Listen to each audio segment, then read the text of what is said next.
COVID-19 health alert. Urgent cares and student health centers near college campuses are seeing a steady increase in sexually transmitted infections and diseases. Now, there's also a spike in rates for STIs in the fall when students return to campus.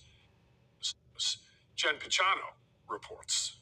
When young people are away from home and away from primary health care providers they grew up with, they head to urgent care centers when something isn't right. Urgent care tends to be one of those kind of front doors for people to seek their medical care, and especially something like concern for an STD, or also known as STIs, in these younger populations. Dr. Andrea Gamalva is the chief medical officer for Xperity. That's a company that provides electronic medical records at more than 3,500 urgent care clinics across the country. They see more than 40 million visits a year. Their medical records show a 60% increase in sexually transmitted infection rates from 2021 to 2022, a 75% increase in those same sexually transmitted infections from 2022 to 2023.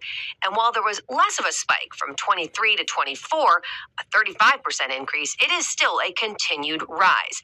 And this year is no exception. Year to date, Xperity has already seen 200,000 positive STI tests. They finished last year with 250,000.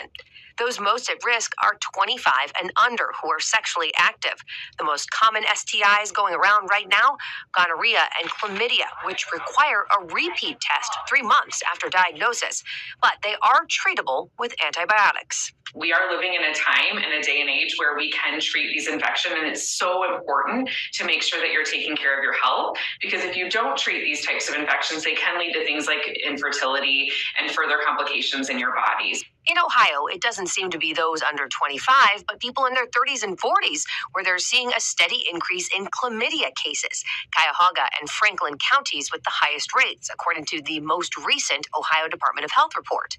Dr. Gamalva wants to remind young people that any risk for exposure from a partner is reason to be tested and treated, even if they aren't experiencing symptoms. But women tend to be more symptomatic than men. Men tend to be carriers and not even aware that they have these infections or are transmitting the infection as well. Students at local universities can get test results quickly and non-invasively from urgent cares and student health centers, sometimes the next day, and they can often be treated by the very same clinic.